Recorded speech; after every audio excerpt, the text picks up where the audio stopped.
श्री राम जय जय राम।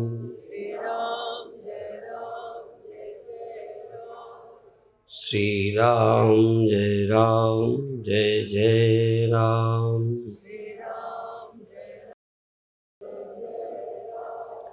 सच्चिदानंद भगवान की, सनातन धर्म की। आश्चर्य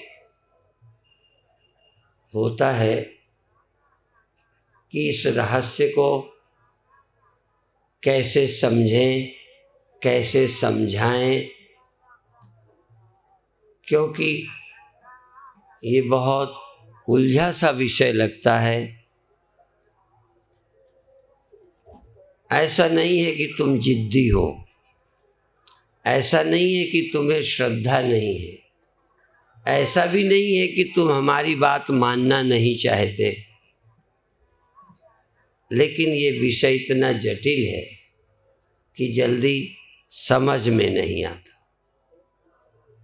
उसका कारण अनादि काल की समझ है। अनादि काल से जो समझते चले आ रहे हैं वैसा ही हमको अनुभव हो रहे हैं। उन अनुभवों को नकारना कितना कठिन है। जैसे जाति, जिस जाति के हो, कितना पक्का हो गया है कि उस जाति के नाम से गाली कोई देवे तो तुम्हें लग जाती है। इसी तरह से जिस धर्म के हो, जो आपका विश्वास है उसको चोट पहुंच जाती है। तो जो आप अपने को जानते हो, कैसे तुम उसे इनकार करो। इस सारे संसार का आधार चेतन है। दो ही दृष्टियां हैं, एक जड़ को जगत का आधार मानता है, एक चेतन को जगत का आधार मानता है। कुछ लोग कहते हैं जड़ से ही चेतन हो गया है, जड़ सत्य है। हम लोग ये कहते हैं चेतन सत्य है। बिना चेतन के कुछ नहीं होता। लेकिन इसको भी समझने में बड़ी बड़ी बड़ी मेहनत है। सुनने के बाद भी आपका सोचने का जो तरीका है वो चेंज नहीं होता, सोचने का वही तरीका बना रहता है। यही कठिनाई है। तो शुरू करें कुछ सोचना कि आप जिंदा हो और आंख ना हो। आप जीवित हो माने चेतन हो, आपको होश भी है, पर नेत्र नहीं है तो दिखता नहीं। इसीलिए नेत्र को दृष्टि बोलते हैं, आंख बोलते हैं, देखने की इंद्रिय बोलते हैं।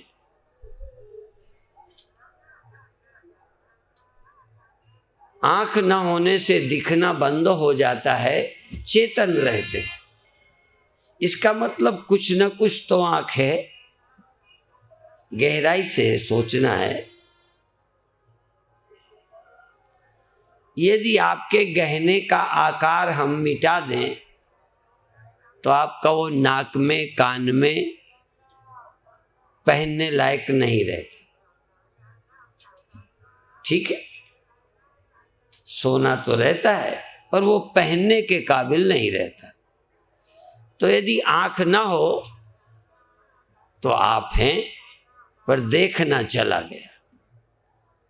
आपका चेतन रहना नहीं गया। हम जब ये वेदांत सुनते थे हमको भी संशय होते रहे। हमें भी लगता था कि इस कथा का क्या लाभ है।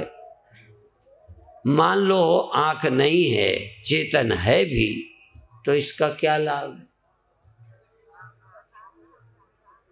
क्योंकि नेत्र ना रहे तो आपको तो हानि मालूम पड़ती है। इंद्रियां कमजोर हो गई, आप काम के न रहे, ऐसा जिंदा रहने का क्या लाभ है? प्रश्न उठते हैं। लेकिन आत्मज्ञान का लाभ जन्म और मृत्यु की निवृत्ति है। आत्मज्ञान का लाभ भ्रम की निवृत्ति है। आत्मज्ञान के लाभ की कल्पना अभी आप नहीं कर सकते, पर लगो इस रास्ते पर। ठीक, तो चेतन है, आंख चलो बनी है, बंद है। आंख बंद है तो दिखना गया, आप तो मौजूद हैं। हमारे साथ ये अभी गैलरी है, इन लोगों को देखा मैंने, विदेशियों को, और भी लोग बारी बारी आते हैं। रात को आंख में कोई पट्टी बांधते हैं और कान में कोई चीज लगा लेते हैं, तब ये सोते हैं। समझो कुंभकर्ण की तरह सोना। बात समझ में आए? आवाज की दूसरे की जगह देती है। थोड़ी सी हलचल हुई तो तुरंत आंख खोल के देखोगे। ये रात में जग भी जाएंगे तो समझो आंख बंद है, फिर सो जाएंगे। कोई आवाज आई नहीं, कोई संदेह हुआ नहीं, डट के सोते हैं।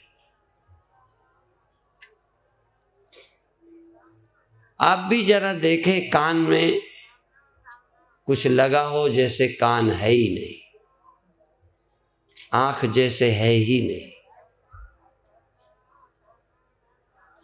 यही दो एक इंद्रियां हैं जिनको तुम थोड़ी देर के लिए आसानी से छोड़ सकते हो।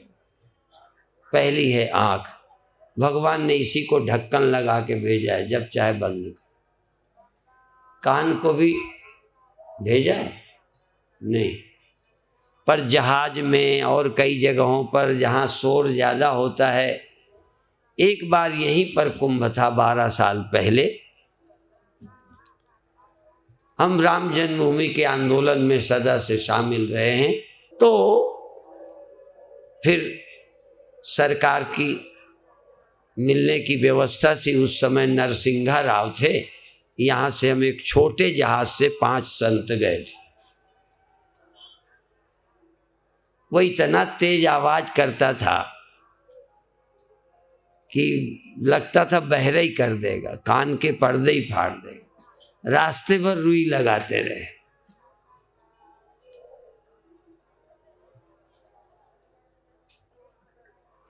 आंख तो बंद कर लें, कान में भगवान ने ऐसा ढक्कन नहीं भेजा कि जैसे पलक है तैसे ही कान में लगा लो, वो अलग से रखना पड़ता है।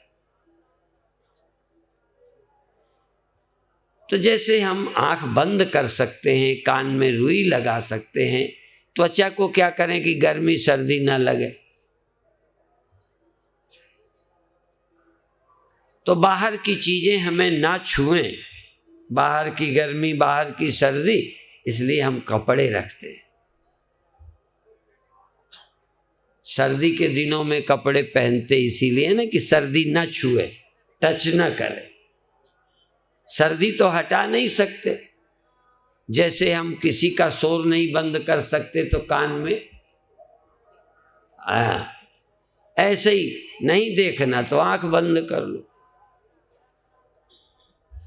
तो अपनी त्वचा में वस्त्र लगा लिया तो कुछ चीजों का स्पर्श नहीं होने लगता, यद्यपि कपड़े का स्पर्श होता है।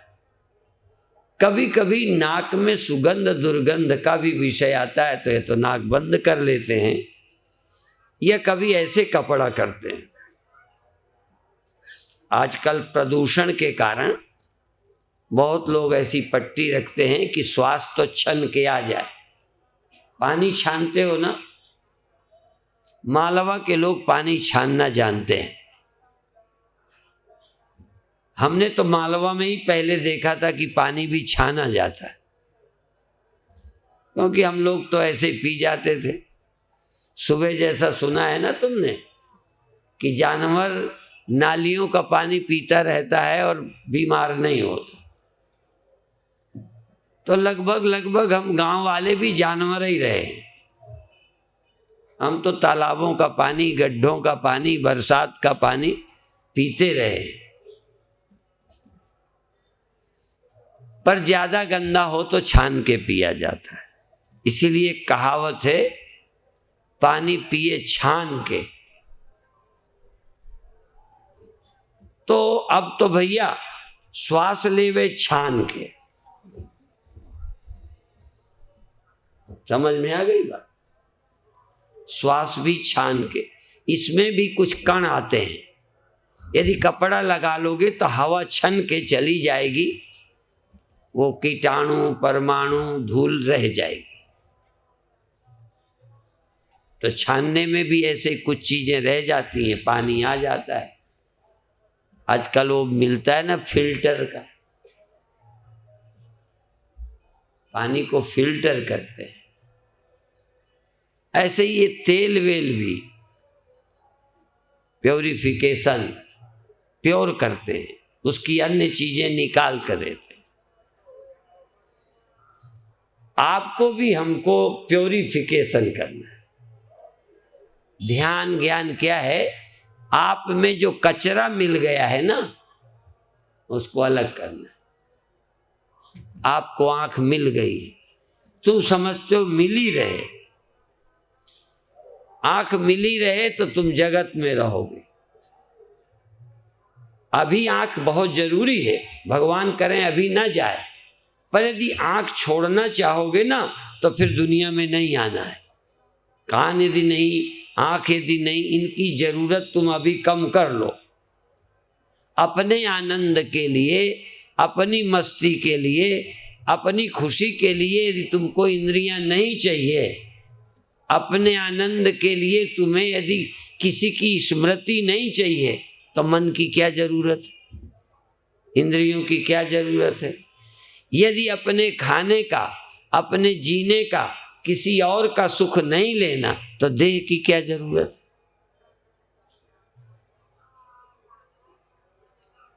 पत्नी बनने को देह चाहिए, पति बनने को देह चाहिए, मेल फीमेल बनना हो तो देह चाहिए, पर तुम्हें मेल और फीमेल का सुख नहीं लेना, तो देह की क्या जरूरत? और ये सुख चाहिए तो चाहे गधी गधा बनो, चाहे कुत्ती कुत्ता बनो, चाहे गाय भैंस बैल बनो, चाहे स्त्री पुरुष बनो, पर देह बनोगे जरूर।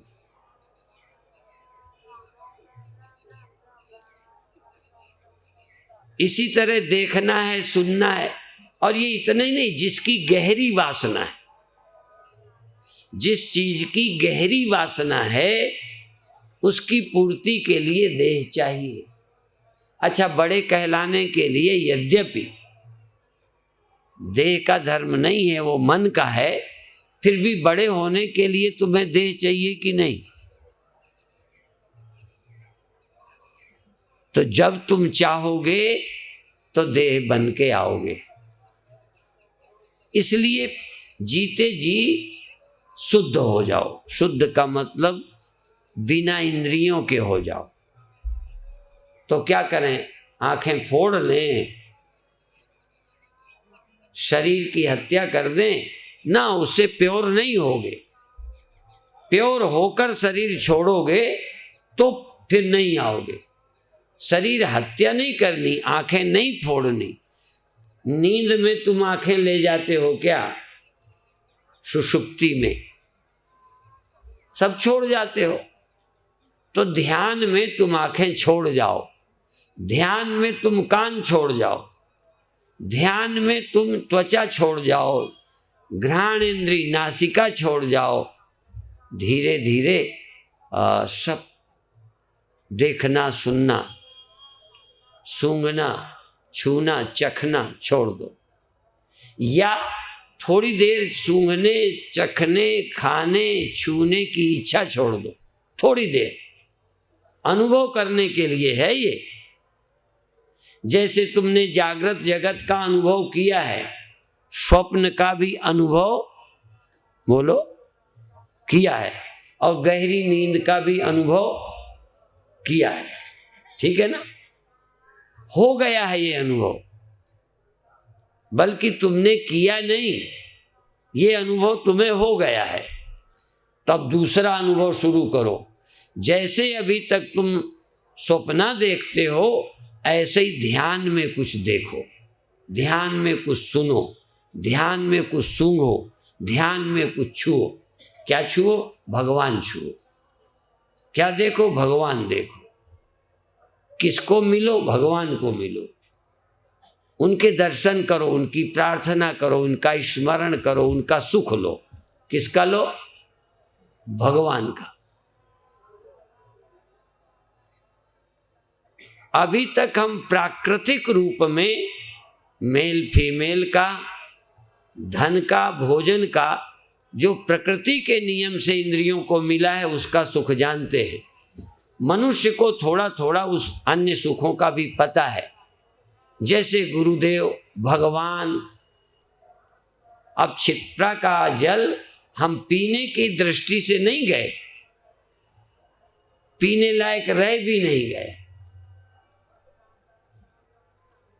लेकिन जब घर के जल में नहाते हो और क्षिप्रा गंगा में नहाते हो तो कोई फर्क आपको मालूम पड़ता है?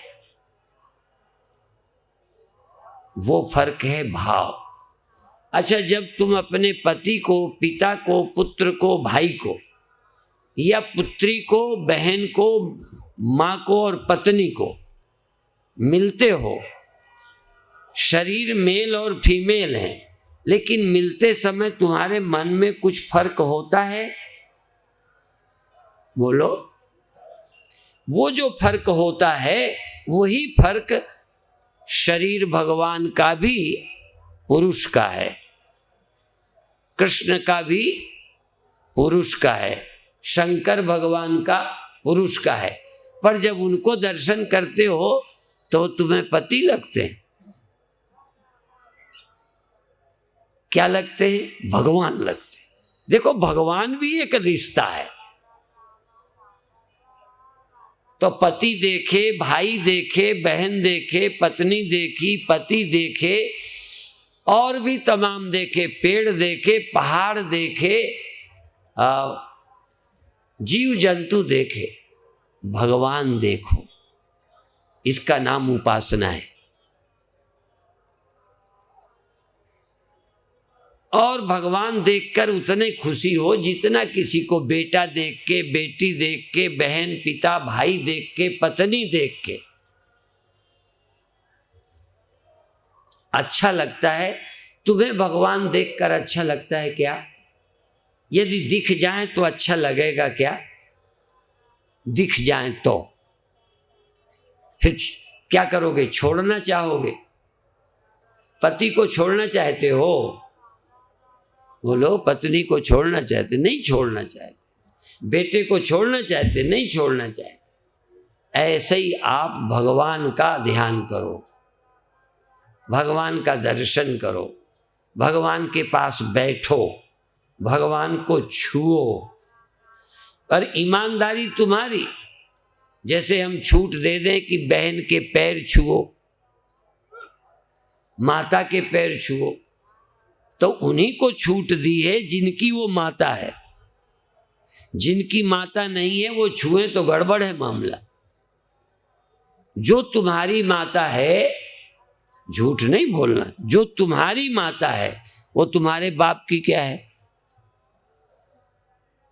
तुम्हारे बाप की भी माता है। बात समझ में आ गई? तो जो तुम्हारा भगवान है वो नास्तिक का नहीं है, तुम्हारा है। तुम गंगा में नहाते हो, मछली गंगा में, बोलो। कई मूर्ख समझते हैं जल में नहाने का नाम गंगा। पत्नी यदि किसी की माँ हो सकती है और माँ तुम्हारी किसी की पत्नी हो सकती है, तुम्हारी बहन किसी की पत्नी हो सकती है, तो तुम्हारा भगवान भी किसी का तो किसी के लिए पत्थर हो सकता है, पर तुम्हारे लिए ना हो। तुम्हारी गंगा किसी के लिए नदी हो सकती है, पर मेरे लिए मेरी गंगा माँ। तुम्हारी गाय किसी के लिए जानवर हो सकती है, किसी के लिए तो जानवर है, पर हमारी वो गौ माता है। किसी के लिए ये साधु मनुष्य हो सकते हैं, पर तुम्हारे लिए ये मनुष्य नहीं, संत हैं। ठीक है, तुम्हारे गुरु भी किसी के लिए मनुष्य होंगे, पर तुम्हारे लिए गुरु भगवान है। जब तक ये तुम्हारे अंदर अभी रिश्ता पक्का नहीं होगा, तब तक अभी ज्ञान होना भी कठिन है, और ज्ञान होगा तो टिकेगा नहीं।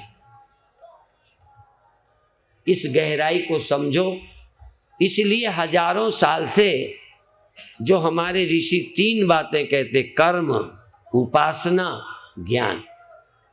पहले भगवान के पास बैठना सीखो, भगवान को देखना सीखो, भगवान को छूना सीखो। पत्नी छूना आता है,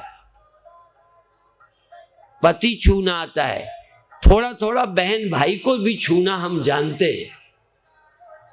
एक बार यहीं हम बैठे थे, बहन भाई से बात कर रही थी। थोड़ी देर बाद माँ ने परिचय दिया कि ये मेरी बेटी है, ये मेरा बेटा है, ये इसका भाई है। मैंने कहा मैं समझ गया था पहले। भाई जब बहन को बात करता है, बहन जब भाई को बात करती है, कान में लग के किया, खुशखुशा के किया, पर मैं समझ गया कि इसकी बहन होगी, सर्वज्ञ नहीं हो। मिलने से जान गया कि ये बहन होगी। और कोई प्रेमिका होती तो भी पता चल जाता, छिप नहीं सकता, सच्चाई छिप नहीं सकती, सच्चाई छिप नहीं सकती कभी झूठे बोलो असूलों से, और खुशबू आ नहीं सकती कभी कागज के फूलों से। बनावटी भक्ति काम नहीं करेगी। क्या आपका दुनिया में कोई भगवान है जिसको छुओ और तुम्हें वो भगवान लगे? एक बार कपूरथले में एक लड़की का मैंने हाथ ऐसे पकड़ा, ऐसे ही नहीं पकड़ लिया पहले, वो बरसों से हमारा सुनती रही। मैंने उसका हाथ पकड़ के कहा कि ये किसका हाथ है? ये एक आदमी का भी है, एक साधु का भी है, एक प्रिय व्यक्ति का, प्रेमी का भी है, एक भाई का भी है, एक पिता का भी है, ये एक भगवान का भी हाथ है। तेरे को किसका हाथ लगता है? समाधि लग गई, 24 घंटे उठी ही नहीं।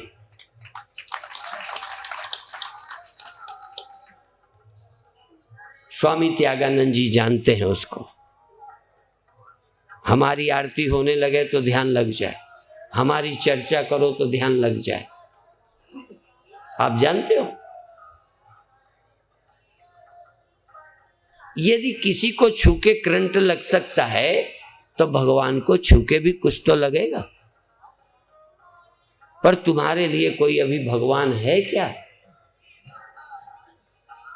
कई बार लोग ऐसे कहते, गुरु मैं जग दिखलावे मोहि दूजो न भावे। मुझे लगता है कितना पाखंड बोलते हैं, झूठ बात। पहले गुरु ही तुमको भगवान दिख जाए, पहले गुरु को ही भगवान नहीं समझे, सारी दुनिया ब्रह्म है। गुरु के पैर छूने में तुम्हें गुदगुदी नहीं है, गुरु के दर्शन में तुम्हें खुशी नहीं है, इससे ज्यादा कोई पाखंड की और झूठ बात हो सकती है?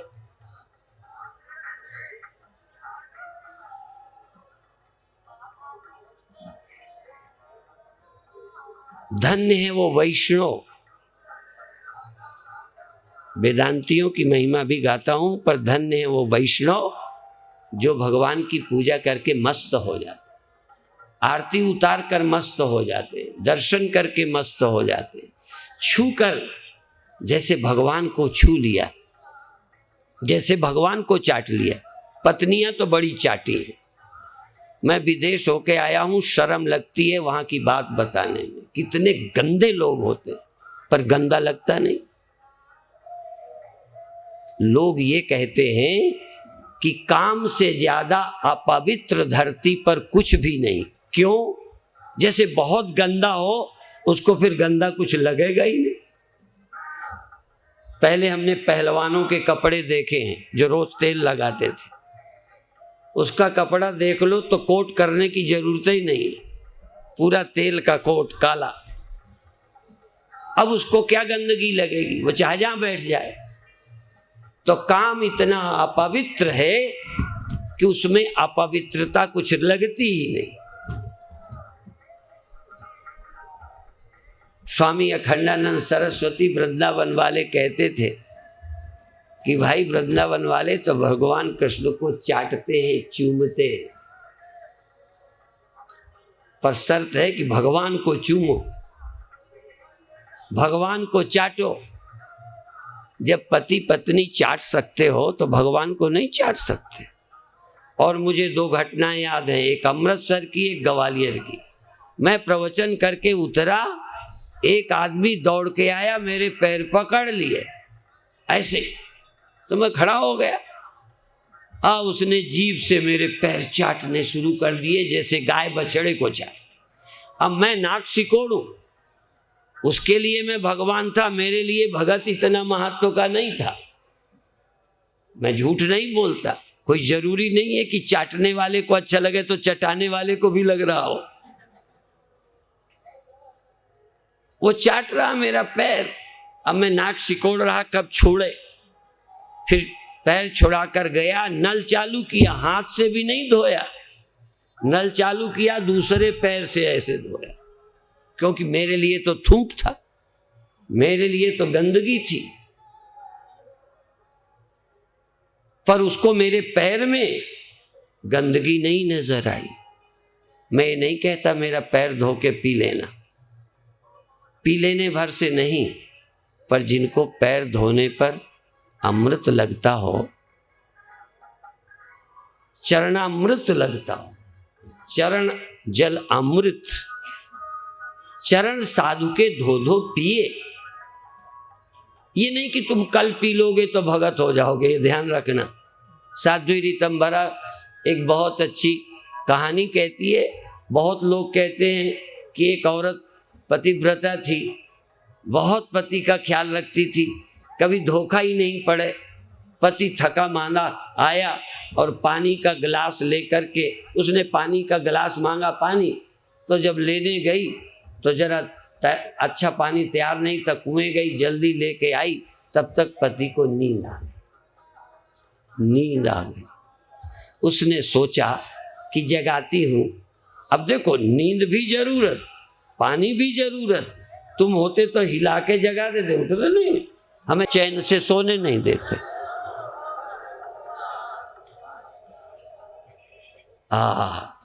तुम पैर भी छुओ तो घसीट दो के कि चाहे मैं गिर पड़ूं। अपनी लगी तो लगी सूझती है, औरों की लगी दिल लगी सूझती है। देवी सोचने लगी कि जगाऊं कि न जगाऊं, पानी पिलाऊं न पिलाऊं, क्या करूं। जगाती हूं तो नींद खराब होती है, सो जाऊंगी और तब जगे तो क्या होगा। इसी दुविधा में निर्णय नहीं कर पाई कि जगा के पिलाऊं कि जाके सो जाऊं। सो जाऊंगी तो फिर चिंता, सारी रात गिलास लिए पानी का खड़ी रही, खड़ी रही, नाटक नहीं किए। सुबह जब पति की नींद खुली तो कहती है सारी रात पानी का गिलास लिए खड़ी रही। उसके आंसू आए कि देखो तो कैसी औरत है ये, सारी रात पानी का गिलास लिए खड़ी रही, कितनी भावना है इसकी। उसने ये बात औरों को कही, औरों को कही, औरों को कही, सारी जगह प्रचार हो गया। उसकी पत्नी इतनी धर्मात्मा है, इतनी प्रेमी है। तो जब किसी की प्रशंसा हो ना, चाहे साधु की, तो पड़ोसी साधु को बहुत बुरा लगता है। फिर स्त्रियों को तो ईर्ष्या का रोग भगवान ने दे के ही भेजा है। एक औरत की प्रशंसा हो तो दूसरे को आग न लगे, ये हो ही नहीं सकता। जिनके चेलियां बहुत होंगी उनको भी पता होगा। अब वो पड़ोसिन को ईर्ष्या हो गई, सोचा इतना सारे एरिया में प्रचार, राजा महाराजा भी देखने गए कैसी औरत है, सारी रात पानी का गिलास लेकर, चर्चा का विषय बन गया। तो पड़ोसिन ने कहा पति को कि देखो मैं भी पतिव्रता बन के दिखाऊंगी, हूं नहीं बन के दिखाऊंगी। पतिव्रता बनकर दिखाने के लिए वो औरत जानते हो कहती देखो आज थके मांदे आना। अब थक के आए ना आए पर थके मांदे बनना, थके मांदे आना और आते ही पानी का गिलास मांगना, और मैं जब तक आऊं तब तक सो जाना। क्या ऑर्डर देती। तो उसे नींद तो आई नहीं, थका भी नहीं था, आया कहते हैं पानी का प्यास लगी है, पानी का गिलास लाओ। ले आई, जब तक लाई नींद तो आई नहीं, पर बेचारा आंख बंद किए पड़ा रहा। पर थोड़ी देर पड़े पड़े कब तक जागता, नींद सचमुच फिर आई गई। इसने भी सोचा सारी रात पानी लेके खड़ी रहूं, ये उपद्रव कौन करे, बड़े सवेरे खड़ी हो जाऊंगी। पतिव्रता ही बनना है, सुबह सुबह खड़ी हो जाऊंगी। तो जाके आराम से सो गई। सवेरे इसकी नींद तो खुली नहीं, पति की खुल गई। तो जब जग गए तो थोड़ी देर बाद आई और कहती है कि तुमने कहा नहीं सारी रात पानी का गिलास लिए खड़ी रही, मैंने सिखाया था, तूने कहा नहीं। अब कैसे कहे जब खड़ी नहीं रही।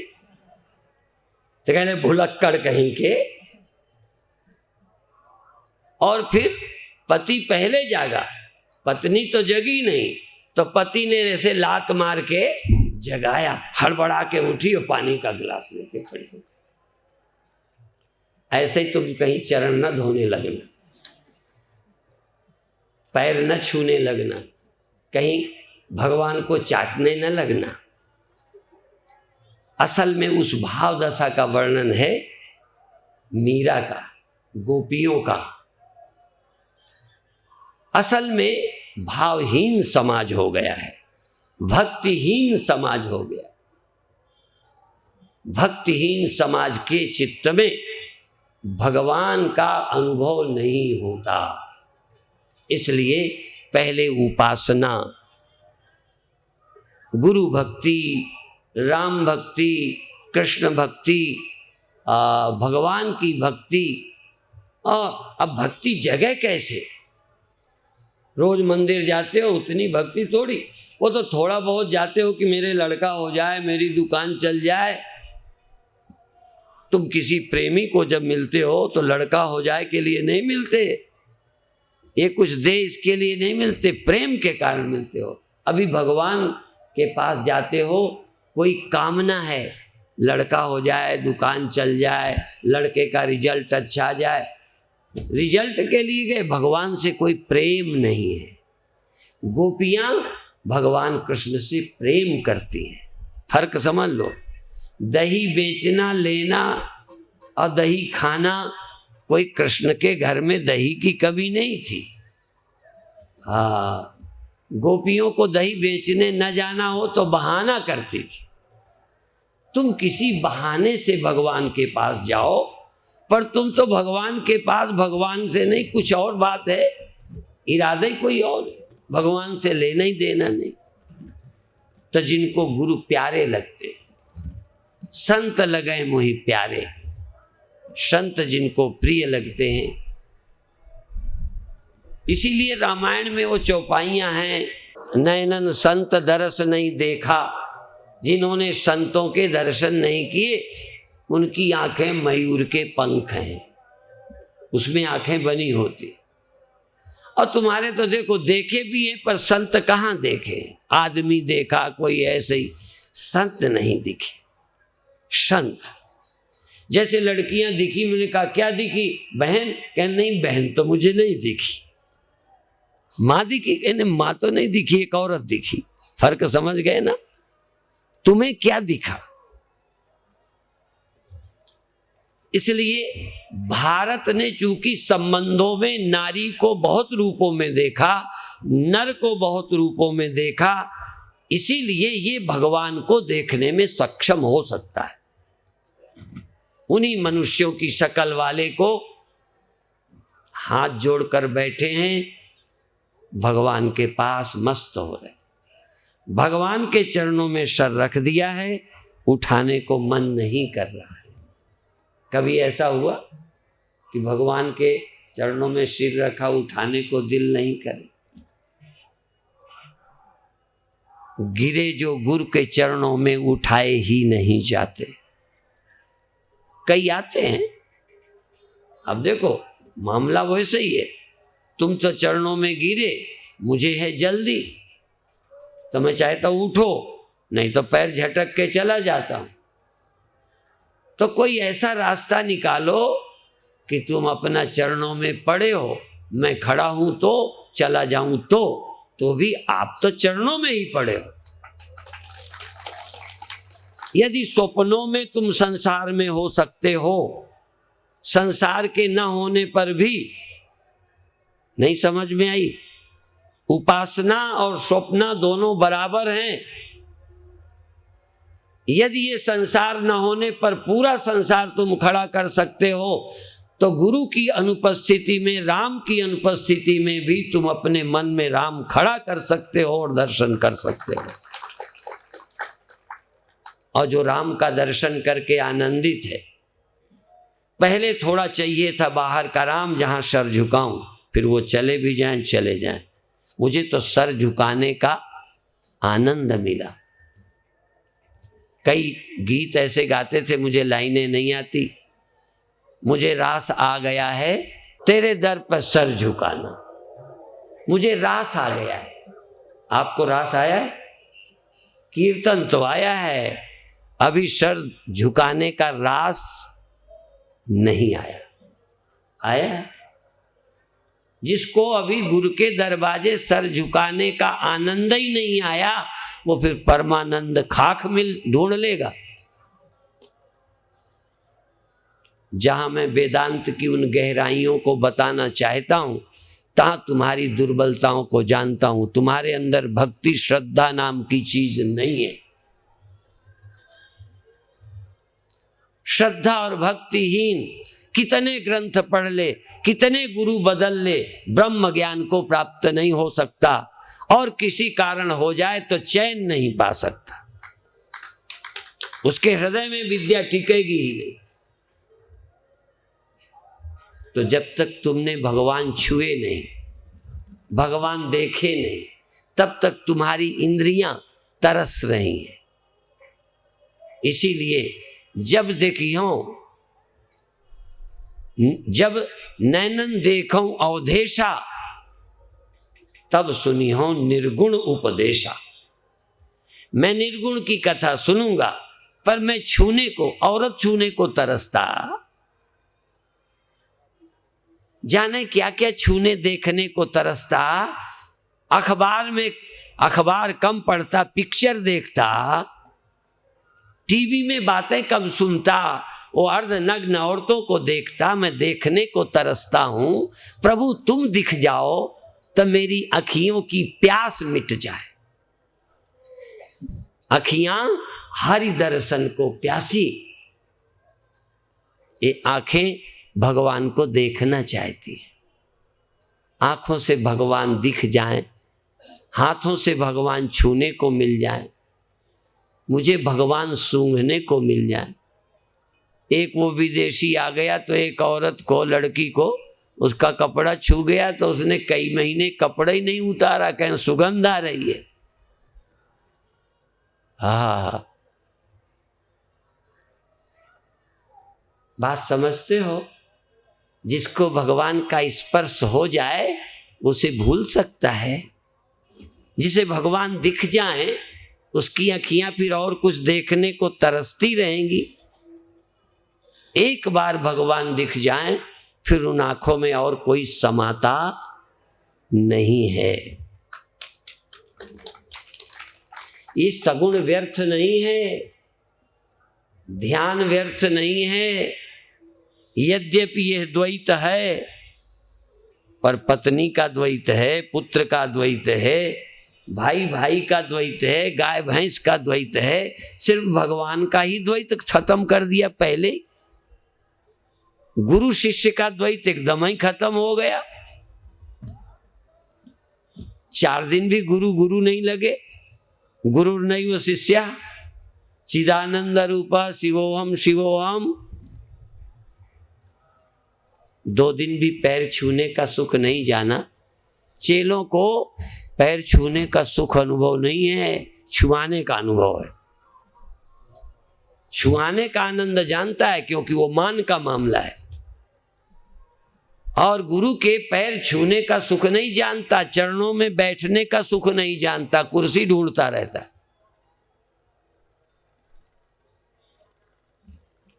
यदि किसी हम दूसरे बूढ़े को बिठा लें तो वो बूढ़ा है, मजबूर है, तो काहे इधर उधर झांकता है। कि चेलों को लगता है हमें तो कुर्सी नहीं दी, देखो उसे दे दी।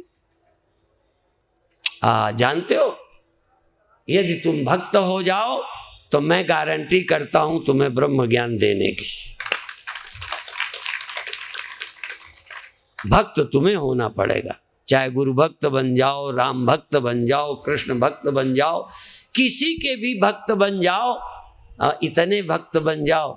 सच तो ये है कि पत्नी के सौंदर्य के नहीं, पत्नी के काम के नहीं, यदि तुम पत्नी के भी सचमुच प्रेमी बन जाओ ना, जैसे लैला मजनू थे, यदि तुम प्रेमी भी बन जाओ तो तुम्हें भगवान मिल सकता है।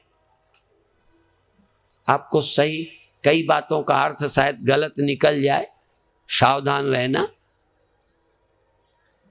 आपके जीवन में भी प्रेम का जन्म नहीं हुआ, श्रद्धा का जन्म नहीं हुआ, ईश्वर भाव, कोई ईश्वर भाव का सुख नहीं जानते, प्रणाम का सुख नहीं जानते।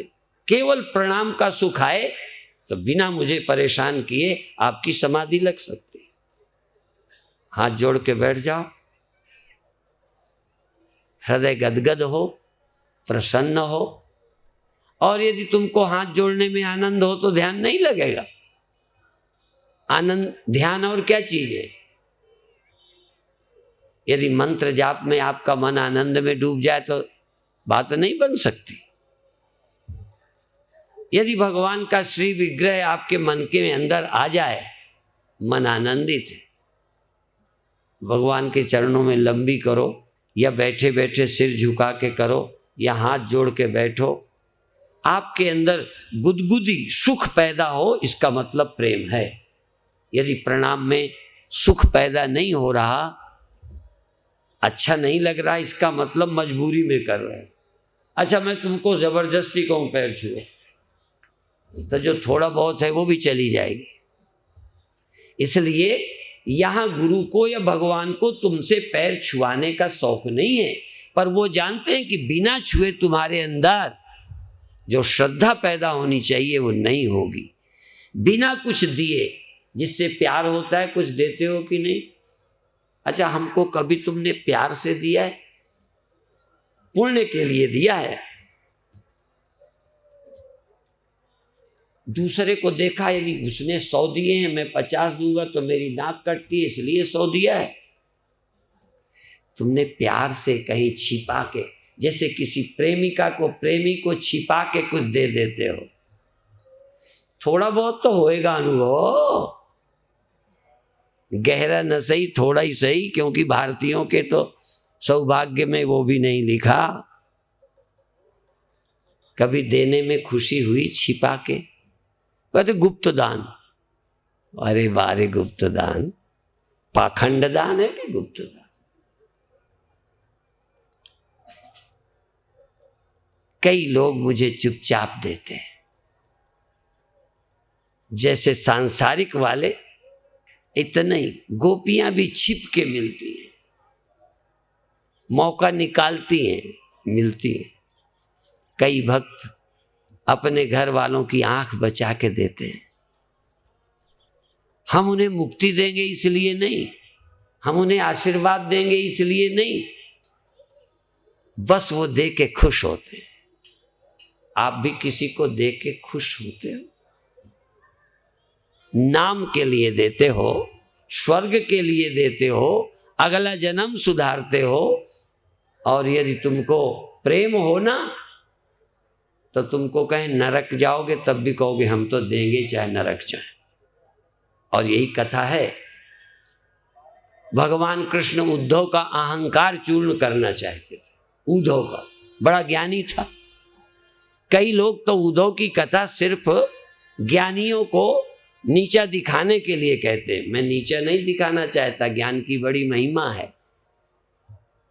पर कोई ज्ञानी अपने को बड़ा समझने लग जाए, उसके अहंकार को तोड़ने के लिए भगवान कृष्ण ने नाटक किया। भगवान कृष्ण चिल्लाने लगे, सिर में दर्द है, सिर में दर्द है, सिर में दर्द है।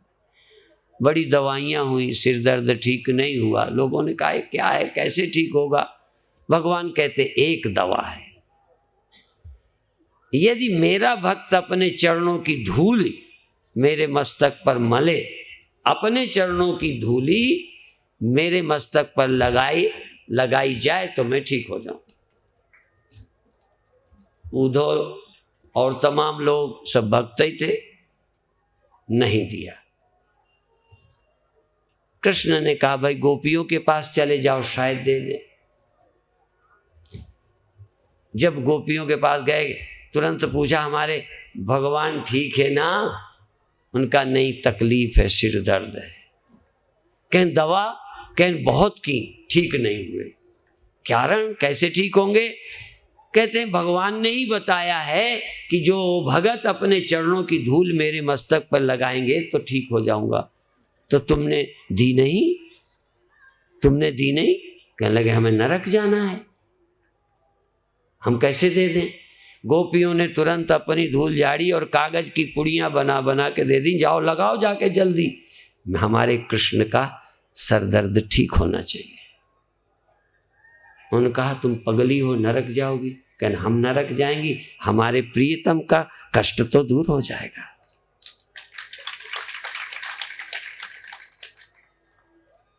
आपको है प्रेम,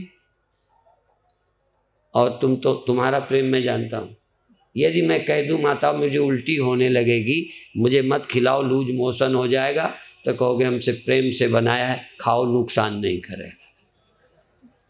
माने तुम तो इतना खिलाओ, यदि हम मर जाएं तो तुम भी, तब भी तुम्हें पुण्य मिलने वाला है। क्या बधाई है तुम्हारे पुण्य।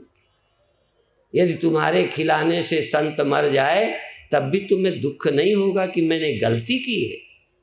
स्वामी जी के पेट में दर्द हो जाए तब भी तुम्हें शर्म नहीं लगे कि हमने ज्यादा खिलाया है। तुम तो बड़े पुण्यात्मा हो, पुण्य लूटते फिरते हो, तुम्हारे अंदर भक्ति का अंश नहीं है। भक्ति क्रियाकांड नहीं है, भक्ति खिलाना नहीं है, भक्ति पैर छूना नहीं है। इसीलिए हमारे लोगों ने कहा है यदि दिल नहीं झुकता, यदि दिल नहीं झुकता तो सर ही झुका दो। चलो शुरुआत तो करो, हाथ ही जोड़ दो। असल में हाथ जोड़ना या सिर झुकाना बहुत प्रेमी श्रद्धा का लक्षण नहीं है, पर चलो यदि दिल नहीं झुकता तो शुरुआत तो की है, थोड़ा सर झुकाया है। यही गोस्वामी जी कहते हैं जिनके सर संतों के चरणों में नहीं झुके, उनके सर कड़वी लौकी की तरह हैं, किसी काम आने वाली नहीं है। कड़वी लौकी। आप कहते हम तो झुकाते हैं, अभी नहीं, झुकाना नहीं आता। जैसे प्रातःकाल आप ऋषि जी से बहुत सुन रहे थे कि श्वास लेना नहीं आता, ताली बजाना नहीं आता, खाना नहीं आता, खाने का आसन नहीं आता, शौच जाने नहीं आता, चिंता करते रहते हो, सारा मन शौच होने में भी नहीं लगाते। ऐसे ही तुम प्रणाम करना नहीं आता, तुम्हें भगवान का भजन करना नहीं आता, भगवान के दर्शन करना नहीं आता। यदि ये आ जाए ना तो ब्रह्म ज्ञान इसके पीछे, ब्रह्म ज्ञान के बाप को दौड़ के आना पड़ेगा। भगति करति बिन यतन प्रयासा संस्कृति मूल अविद्या नाशा। संस्कृति मूल अविद्या, भगति करति बिन यतन प्रयासा। भक्ति वाले भक्ति की पराकाष्ठा लाएं, भक्त हो जाएं, तो उनको फिर क्या होगा?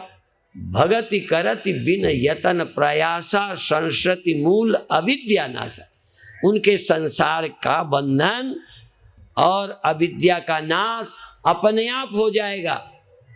ज्यादा सरमारी करनी नहीं पड़ेगी। किनको? जो भगवान के भक्त हैं, साकार के भक्त हैं, सगुण के भक्त हैं, देखकर तृप्त होते हैं। गुरुओं को देख देख कर हृदय कमल खिलता हो। इसीलिए हमारे वेदांतियों के मंडल में जितने नास्तिक और जानवर टाइप के साधु मिले, बुरा माने तो मान जाए, छोड़ना है तो छोड़ जाए साथ। ये पत्थर दिल लिए बैठे हैं, ब्रह्म ज्ञान की बातें करते हैं, और इसीलिए तृप्ति नहीं है, बकवास है, तृप्ति नहीं। सोहम वाले जितने मनमुखे हैं, क्योंकि ज्ञान की बातें टेप रिकॉर्डर की तरह टेप हो गई, इसीलिए गोस्वामी जी या वैष्णव लोग धोखेबाज नहीं है। वो कहते हैं पहले भक्ति आ जाए फिर ज्ञान हो जाए। और जो अस भगति जानि परिहरहि, केवल ज्ञान हेतु श्रम करहि, ते सठ काम धेनु ग्रह त्यागी, खोजत आक फिरें पै लागी। ये ज्ञान की बातें करने वाले ये चौपाई नहीं बोलते। क्यों नहीं बोलते? आधी चौपाई गोस्वामी जी की, आधी और किसी की है। माने थोड़ी बातें गोस्वामी जी की सच हैं और थोड़ी गपोड़ों की लिखी हैं। वो क्यों नहीं? आचार्य वो होता है जो आचार्य के किसी वचन को इनकार नहीं कर सकता। तो ये चौपाइयां छांट छांट के अपने मतलब की लाते। प्रेमहीन जीवन रसमय नहीं हो सकता, आनंदमय नहीं हो सकता, पवित्र भी नहीं हो सकता। प्रेम जितना पवित्र धरती पर कुछ नहीं है। प्रेम आदमी को शुद्ध कर देता है, वासना कामना आदमी को अपवित्र करती है। और प्रेम वही है जिसमें हम अपने प्रियतम से कुछ चाहते नहीं, अपने गुरु से कुछ चाहते नहीं, अभी प्रभु से चाहते नहीं, देने को मन करता, लेने को नहीं, लाला नहीं। यहां तो लाला लाला लाला लाला। और फिर मैं फिर कहता हूं, तुम भगवान की पूजा अर्चना में रो के दिखा दो, तुम भगवान के चरणों में गिरकर आनंद में भर के दिखा दो, तुम आरती करने में तृप्त होकर दिखा दो, तो ब्रह्म ज्ञान ना कराऊं तो फिर कहना।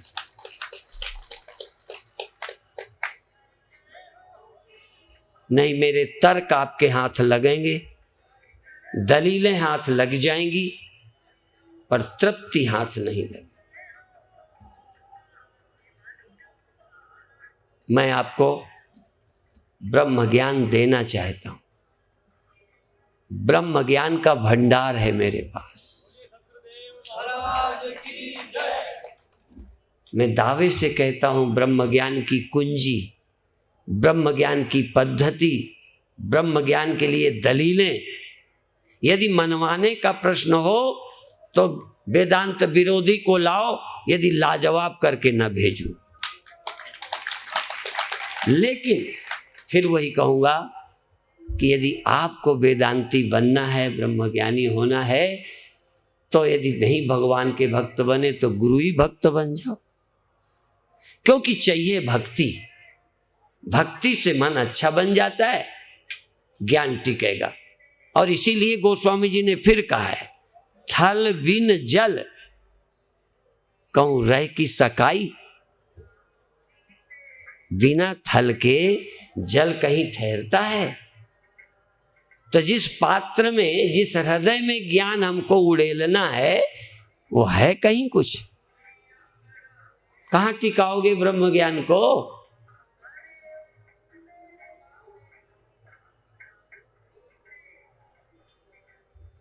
हे भगवान, आप सबके हृदय में, हे प्रभु, इन सबके हृदयों में भक्ति दें, प्रेम दें, श्रद्धा दें, आपके हृदय में पूजा अर्चना की उत्कंठा दें। अब क्षिप्रा गंगा में जाता हूं, अरे भाई तुम क्षिप्रा के भगत नहीं हो, मेरे ही हो, तो मेरे ही साथ ही चले चलो। तो न क्षिप्रा के भगत, न मेरे भगत, काय के भगत? कहे रोटी के लंगर के भगत। और ये सब बातें गोस्वामी जी ने कह दी। राम भजन में आलसी, भोजन में परवीन, तुलसी ऐसे नरन को चाहिए आग नबीन। अंगारा चाहिए, मुंह में धर दो। भजन में खुशी नहीं, गंगा में खुशी नहीं, दर्शन में खुशी नहीं। अरे भक्तों का जैसे स्त्री दर्शन सबको अच्छा लगता है, ऐसे ही भगत दर्शन भी गुरुओं को, चेलों को अच्छा लगता है। भगत दर्शन, तुम्हारे दर्शन में जितनी तृप्ति है उतनी मेरे दर्शन में नहीं। क्यों? मेरे से चेलों को क्या मिलना है? तुमसे पैसा मिलना है। और अपने चेले से जितना मीठा साधु बोल लेता है, पड़ोसी चेले से भी नहीं बोलता। माने दूसरे चेले से तेरा क्या घाटा है प्रेम से बोलने में? तू अपने चेले से प्यार से बोलता है, दूसरा चेला क्या हो गया? ये उनका चेला है, तो उनसे क्यों तू प्रेम से नहीं बोला? इसका मतलब तू किसी आदमी का भगत नहीं है, तू सिर्फ पैसे का भगत है। तू अपने अहंकार बस अपनों को प्यार करता है। तेरे पराये कौन है? तुम भी जरा ध्यान दो, ये कौन है? और जिन माताओं को अपने पेट के बच्चे फेंकने में दर्द नहीं रहा, उन माताओं से अब क्या आशा कर सकते हैं कि ये क्या नहीं कर सकती? जो अपने बेटे की हत्या कर सकती हैं, जो अपने पेट की बेटी को फेंक सकती हैं, वो तो इनके पेट में भगवान भी आ गए होते ना, तो आप रखते।